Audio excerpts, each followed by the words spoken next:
Cette émission est une production de la télévision régionale des Moulins.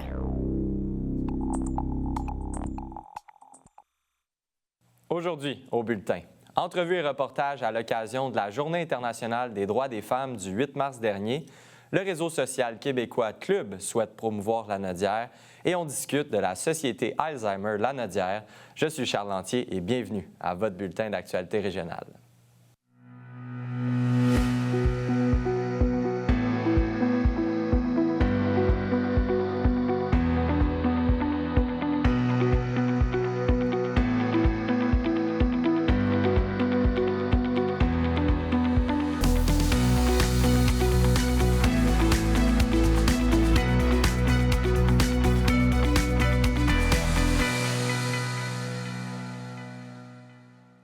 Bonjour, Mesdames, Messieurs. La reprise de l'élection fédérale dans Terrebonne aura lieu le 13 avril prochain.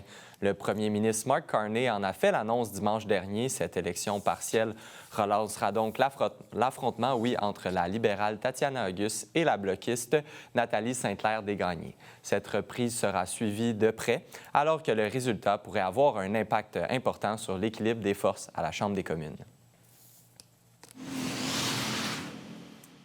À l'occasion de la Journée internationale des droits des femmes, Patrick Bonin, candidat du Bloc québécois dans Repentigny, organisait un tout premier dîner-conférence sur ce thème.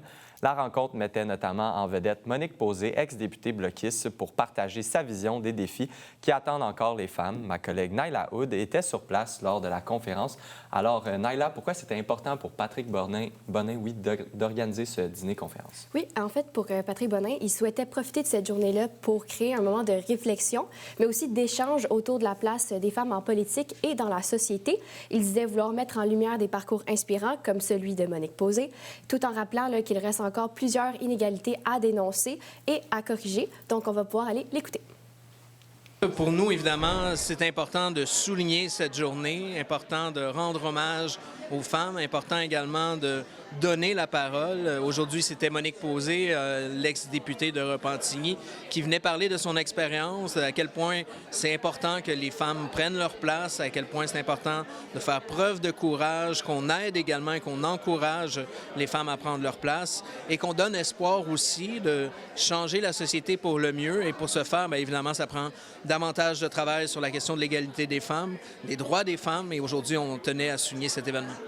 Moi, je suis père de trois filles qui sont des adolescentes et Madame Posé, par son cheminement comme enseignante, comme présidente syndicale, comme députée, a réussi justement à faire entendre la voix des femmes, à démontrer à quel point les femmes peuvent prendre leur place et à quel point leur voix est essentielle. Donc, c'était pour partager également cette expérience-là, pour, oui, reconnaître qu'il y a encore des inégalités, qu'il y a beaucoup de travail à faire au niveau du droit des femmes, mais évidemment qu'il y a aussi énormément à gagner comme société, à la rendre plus égalitaire. Et il y a encore des enjeux majeurs à traiter. Il faut en parler, que ce soit des féminicides, que ce soit du masculinisme, mais il faut aussi démontrer à quel point il y a des beaux exemples qui sont inspirants, dont Mme Posé est un parfait exemple.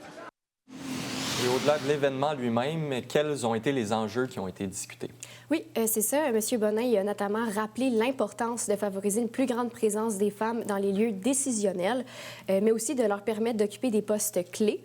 Selon lui, il faut créer des conditions plus favorables, conciliation famille-travail, particulièrement pour les femmes, mais aussi il a été question du coût de la vie, l'accès au logement, les inégalités salariales, la violence ou encore les défis d'intégration pour certaines femmes immigrantes. Son message, c'était vraiment un appel au courage, mais aussi à l'espoir. C'est d'ailleurs pourquoi il a invité Monique Posé, afin de donner espoir aux autres femmes, mais aussi, elle nous a raconté son parcours et son évolution en tant que femme en politique. Donc, on va pouvoir aller écouter ce qu'elle nous dit par rapport à ça. Bien, fondamentalement, je suis une enseignante. Je pense que c'est ça qu'il faut retenir. J'avais 5 ans et puis j'enseignais à mes poupées. Puis je suis rentrée en première année, j'enseignais à mon frère qui était plus jeune que moi. Alors, pour moi, de partager mes connaissances avec d'autres, je pense que j'avais ça dans moi. C'était ma personne. Alors, je pense que cette idée-là d'enseignement, c'est ce qui trône, c'est la ligne, je dirais, de tout mon parcours. Et comme féministe, bien, comme femme, dans le fond, c'est sûr, j'étais enseignante, donc c'est 90 quelques % de femmes. Mais quand je suis arrivée au syndicat, c'était plus des hommes. Comme députée, c'était plus des hommes. Mais pour moi, tout ce que j'avais pu connaître, apprendre, quand je me suis mobilisée pour les causes des femmes, entre autres l'équité salariale. Donc, tout ça, ça m'a suivi dans le fond et ça m'a permis d'arriver à ces postes-là. Il y a eu vraiment des changements parce qu'il y a beaucoup plus de femmes maintenant qui sont élues. Il y a beaucoup plus de femmes aussi qui ont fait partie des cabinets, là, qui ont été ministres. Alors ça, c'est une belle évolution. Malheureusement, je trouve que c'est porté maintenant à reculer. Et je pense particulièrement au secteur municipal. Combien de femmes ont été élues il y a plus de 4 ans puis ont démissionné en cours de mandat parce qu'elles se faisaient harceler sur les réseaux sociaux, parce qu'elles se faisaient menacer. Ça, par contre, je me suis dit, moi, j'ai jamais eu ça. J'ai cette chance-là que jamais sur les réseaux sociaux, on m'a menacée ou on a été bête et méchant, comme je peux dire. Alors, mais ça, c'est ce qu'il y a. C'est difficile pour les femmes parce qu'elles sont plus à même de subir ce genre d'harcèlement-là que les hommes.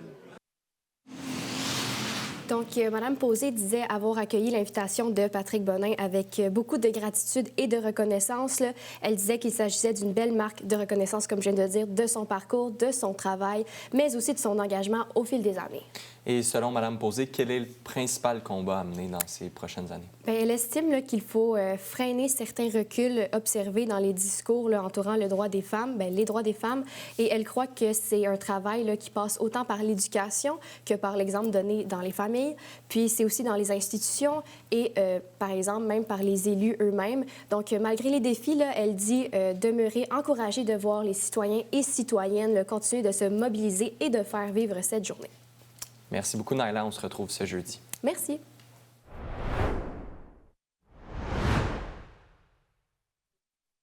Cette semaine, à l'émission Vue d'ici, les organismes communautaires se mobilisent pour réclamer de l'aide. De là est né le mouvement Le Communautaire à bout, qui sera en grève de service du 23 mars au 2 avril. On en parle avec 2 représentantes de ce mouvement dans la Naudière. De plus, je reçois André Corbeil, policier de Repentigny et entrepreneur social bénévole qui a fondé 2 organismes, Bonheur à la fois et Mission Princess Stable. C'est à ne pas manquer dans cette nouvelle édition de Vue d'ici.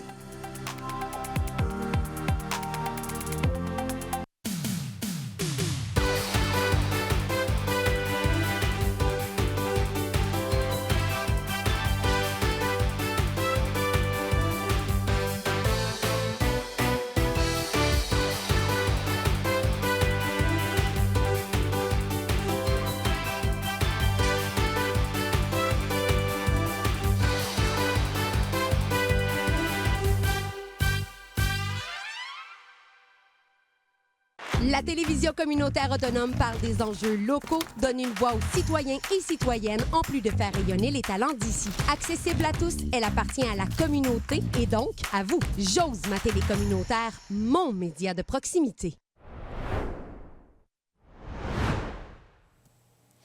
Toujours en lien avec la Journée internationale des droits des femmes, nous recevons 2 femmes impliquées depuis plusieurs années en politique afin de discuter de leur parcours. Pour l'occasion, je reçois Martine Roux ainsi que Jennifer Robillard, tous 2 conseillères municipales à Repentigny. Bonjour à vous 2. Bonjour. D'abord, ça fait plaisir. D'abord, parlez-moi un petit peu de votre parcours et ce qui vous a amené en politique là, au départ. Oui, bien, pour ma part, j'ai étudié en administration des affaires en option ressources humaines et j'ai fait ma carrière en ressources humaines comme généraliste et dans les dernières années comme conseillère au niveau des relations de travail. Alors, ça l'a un peu teinté justement mon intérêt pour aller en politique. Moi, il faut aimer les gens, il faut vouloir aider les gens.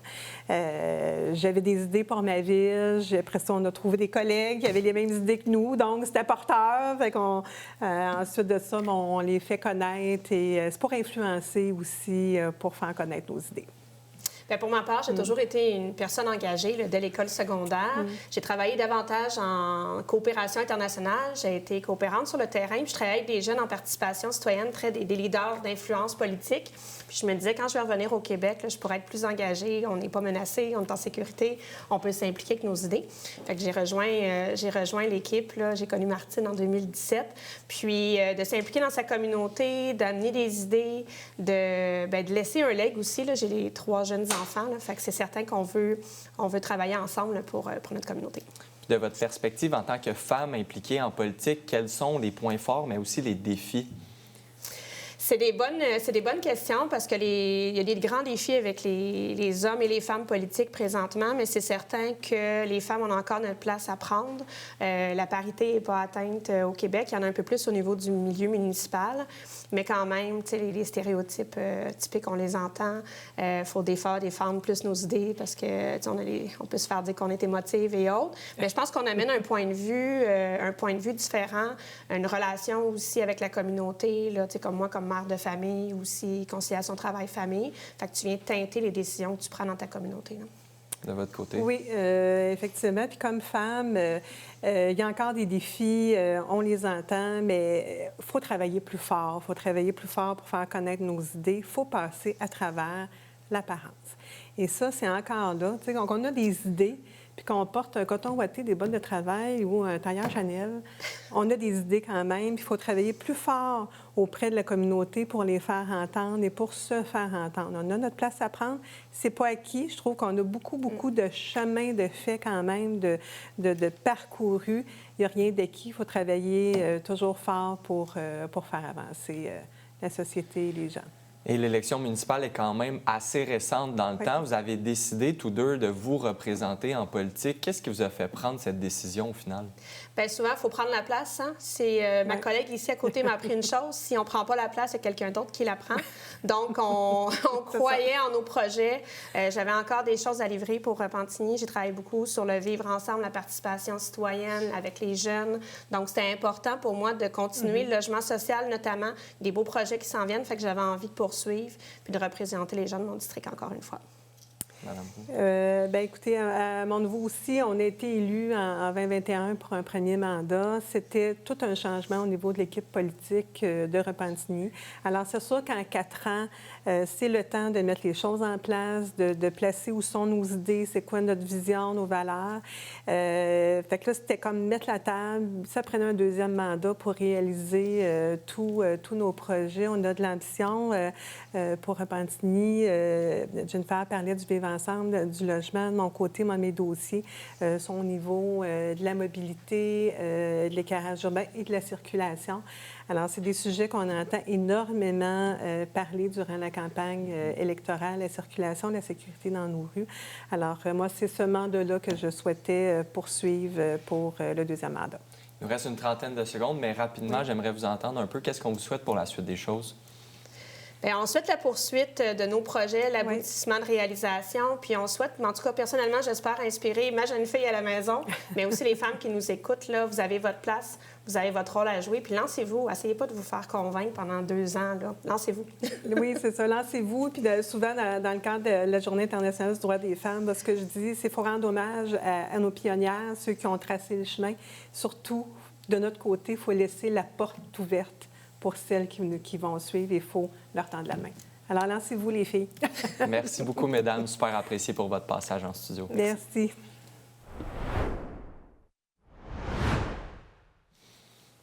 À l'occasion de la Journée internationale des droits des femmes, comme on le rappelle, qui s'est déroulée le 8 mars dernier, TVRM souligne la force, l'audace et l'engagement des femmes inspirantes. À l'écran, voici celles qui contribuent chaque jour au travail de la télévision régionale des Moulins. Marie-Thérèse Brousseau, directrice générale, Olena Volkova, monteuse, Solène Démétré, rédactrice web et recherchiste, ainsi que Naila Hood, journaliste.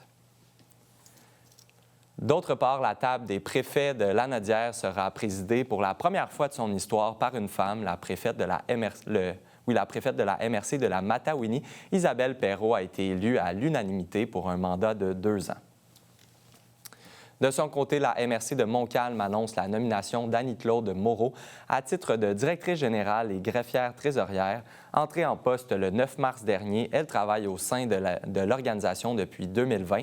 La MRC souligne notamment son leadership rassembleur, sa rigueur professionnelle et son engagement envers l'organisation.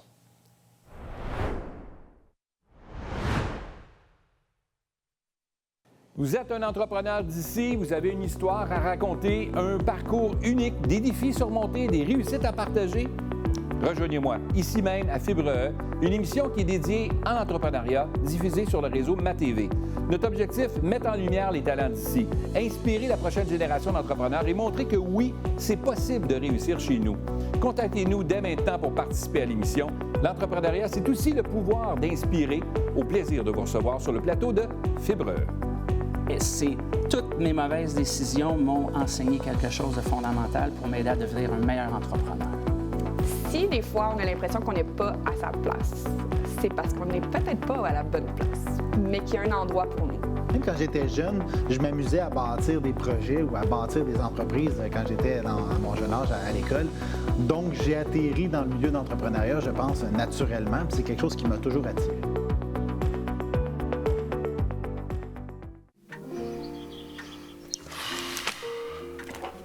Bon dimanche tout le monde et bienvenue à votre rendez-vous dominical, votre télé bingo. Bingo!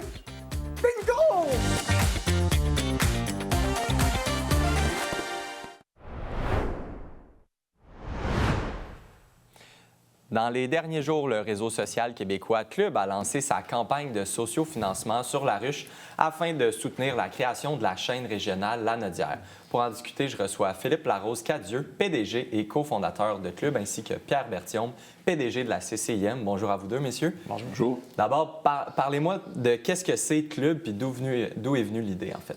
Oui, Club, c'est un réseau social québécois souverain qu'on a mis, dans le fond, en ligne un an après que Donald Trump a imposé des tarifs à notre pays. Donc, c'était une réponse pour offrir aux Québécois une solution locale, souveraine, alternative aux grands réseaux sociaux américains. Puis on a décidé de faire différentes chaînes. On a commencé avec quelle, puis on veut promouvoir la chaîne Lanaudière, mais j'imagine qu'il y a une chaîne Montréal, il y a une chaîne un peu Grand Montréal ou quelque chose du genre, puis on a débuté un petit peu en allant vers ça. Oui, exactement. Dans le fond, nous, chez Club, on met beaucoup d'emphase sur l'accès à l'information locale. Donc, pour permettre à nos utilisateurs de savoir qu'est-ce qui se passe chez eux, on a lancé 17 campagnes de sous-financement pour toutes les régions au Québec, dont évidemment Lanaudière, l'Estrie, Montérégie, tout ça. Le but des campagnes de sous-financement, c'est de créer éventuellement un fil d'actualité qui va être dédié à la région pour que les gens, par exemple, de Lanaudière puissent savoir qu'est-ce qui se passe ici, dans la région. Du côté de Lanaudière, c'était important pour vous, Pierre, d'embarquer dans le projet puis de contribuer à tout ça? Bien, tout à fait. Quand on a des gens innovants, de jeunes entrepreneurs québécois d'ici qui créent une plateforme de la sorte, c'est important d'être solidaire puis d'encourager justement cette phase entrepreneuriale-là qui est mise sur pied. Cette plateforme-là va permettre justement, sans publicité, à pouvoir communiquer avec nos gens directement. Et je l'ai vu en action, la plateforme. Alors, on a été, en fait, la première chambre de commerce, je crois, au Québec. Alors, je le dis, content d'avoir adhéré à cette plateforme-là. Et j'invite les gens, justement, à se joindre à ce mouvement-là. Parce qu'il y a une campagne de socio-financement sur la ruche, d'ailleurs, la ruche Québec, si on peut le dire. Et les gens vont directement dessus, puis il y a différents forfaits, là. Alors, ouais. Une belle plateforme. Donc, c'est important de le mettre de l'avant parce que plus les gens en parlent, plus les gens participent à cette campagne de sociofinancement-là, plus le noyau, la chaîne Lanaudière va voir le jour ou va être un petit peu plus active, là. Oui, l'idée, dans le fond, aussi des chaînes régionales, c'est de permettre aux citoyens de chacune des régions de s'approprier un petit peu leur chaîne à eux, donc contribuer justement au succès des campagnes de ces différentes chaînes-là. Donc, autant les villes, les citoyens, les entreprises, même les organisations qui veulent y contribuer, peuvent contribuer à la hauteur de ce qu'ils peuvent faire. Et on offre, dans le fond, différents types de produits à travers la campagne de sous-financement pour les entreprises, mais aussi pour les citoyens qui veulent y participer. Puis comment ça fonctionne si monsieur, madame, tout le monde qui nous regarde veut participer ou encore un organisme comme une ville veut participer? Oui, sur laruche.com, comme disait laruchequebec.com. Chercher Club, QLUB, et après choisir la campagne pour la région. Et après, les offres sont expliquées. Ils peuvent choisir soit d'acheter une casquette, un T-shirt, une paire de bas, ou sinon d'utiliser nos outils pour les entreprises, qui sont des outils de communication pour les professionnels, ou tout simplement de faire un don pour soutenir la chaîne. Puis on a vu les images du lancement aussi qui a eu lieu récemment. Comment ça s'est déroulé tout ça, puis qui était au rendez-vous, là? On avait énormément de médias qui étaient présents. Évidemment, c'est un projet national, si on veut. Là. Oui, on a les chaînes régionales, mais le projet dans son ensemble, c'est pour permettre justement au Québec d'avoir son espace de communication souverain, libre d'ingérence étrangère, tout ce qu'on reproche un peu aux réseaux sociaux actuels. Donc, on avait évidemment beaucoup de médias nationaux qui étaient présents, mais c'est aussi important pour nous qu'on puisse justement véhiculer ce message-là avec vous, par exemple, qui est un média plus local, on s'entend, mais il y avait évidemment la présence là, de grands médias comme Radio-Canada, la presse et des choses comme ça. Qu'est-ce qu'on vous souhaite pour la suite, autant dans la Nodière, je vous regarde Pierre, mais aussi de votre côté un petit peu pour l'ensemble de clubs? Là. On souhaite vraiment qu'il y ait un mouvement qui est créé par rapport à ça pour que les gens y croient. Pour que les gens puissent être fiers d'avoir contribué, dans le fond, à cette chaîne régionale pour la région, pour la Nodière et pour les autres. Et prendre exemple sur Pierre et la Chambre de commerce aussi pour dire que si on veut un changement, ça prend des champions qui sont prêts à se commettre et à aller de l'avant. Il faut se lancer. L'entrepreneuriat, c'est la même chose. C'est de prendre le risque de sauter dans l'aventure, puis c'est une belle aventure. Alors, de voir quelqu'un, comme je le répète, là, qui crée des plateformes comme ça, québécoises, purement ici, sans publicité, qui nous informe, qui va nous permettre à nous, à la Chambre, de communiquer avec nos membres directement, et même plus, bien, c'est là que ça innove et c'est là que ça devient intéressant. Puis je trouve que c'est un super beau projet qu'on devrait encourager. Merci beaucoup, messieurs. On invite les gens à aller sur la ruche pour donner. Merci à vous. Merci.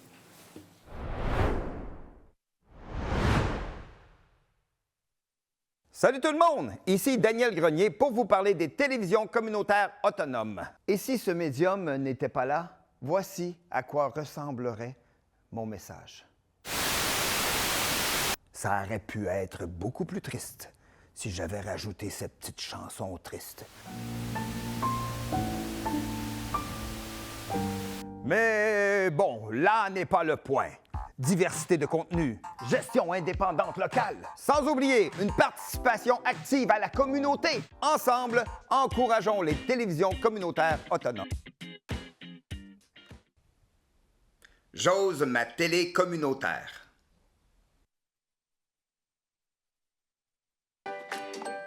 Je m'appelle Trixie et j'ai 6 ans. Je porte des prothèses pour pratiquer toutes mes activités préférées. Je peux faire de la trottinette. Je m'entraîne avec mon papa. Et j'adore faire de la corde à sauter. Votre générosité permet aux hôpitaux de guerre de me donner les prothèses dont j'ai besoin. Merci!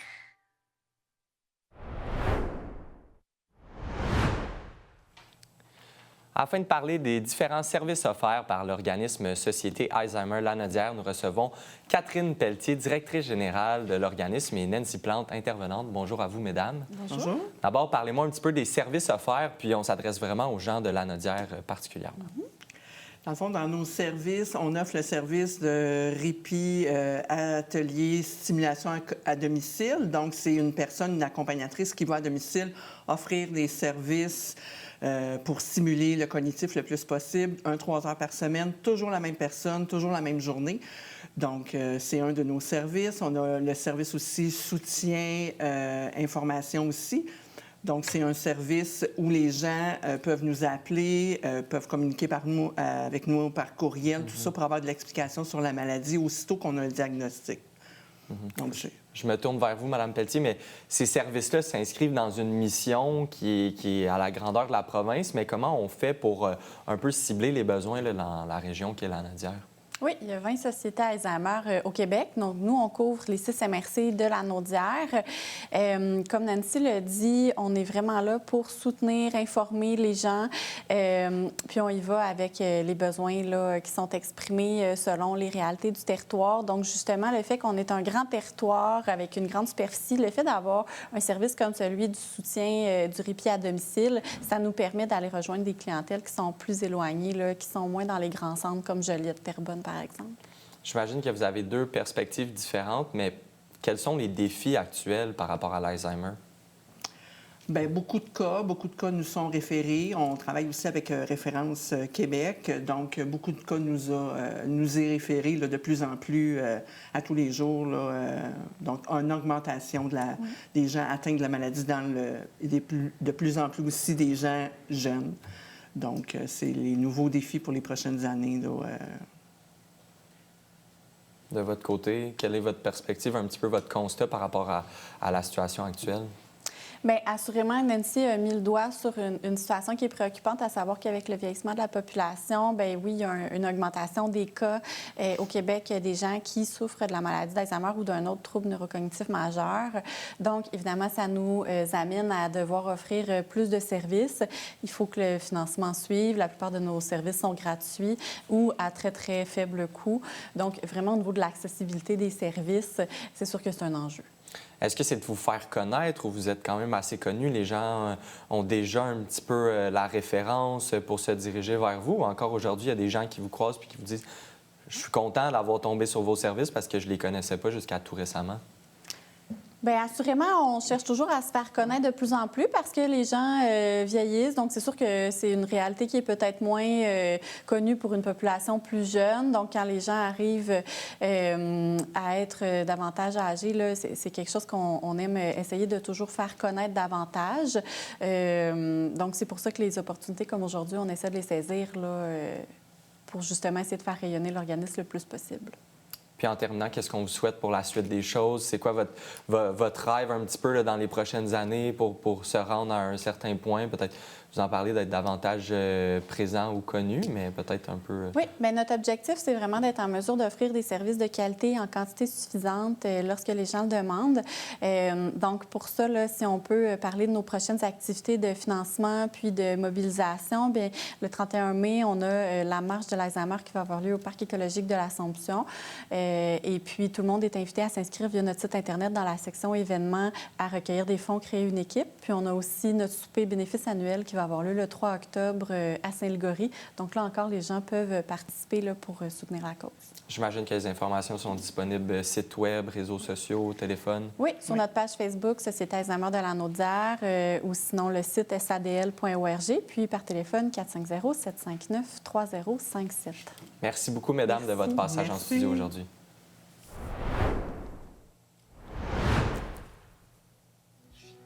C'est ce qui conclut votre bulletin d'actualité régionale. Au nom de toute l'équipe, merci d'avoir été des nôtres. On se retrouve ce jeudi. D'ici là, vous pouvez consulter le site Internet de TVRM ou encore notre chaîne YouTube afin de voir ou revoir nos émissions. Restez à l'antenne puisque c'est Fibre qui suit, animé par Pierre Berthiaume. À bientôt tout le monde.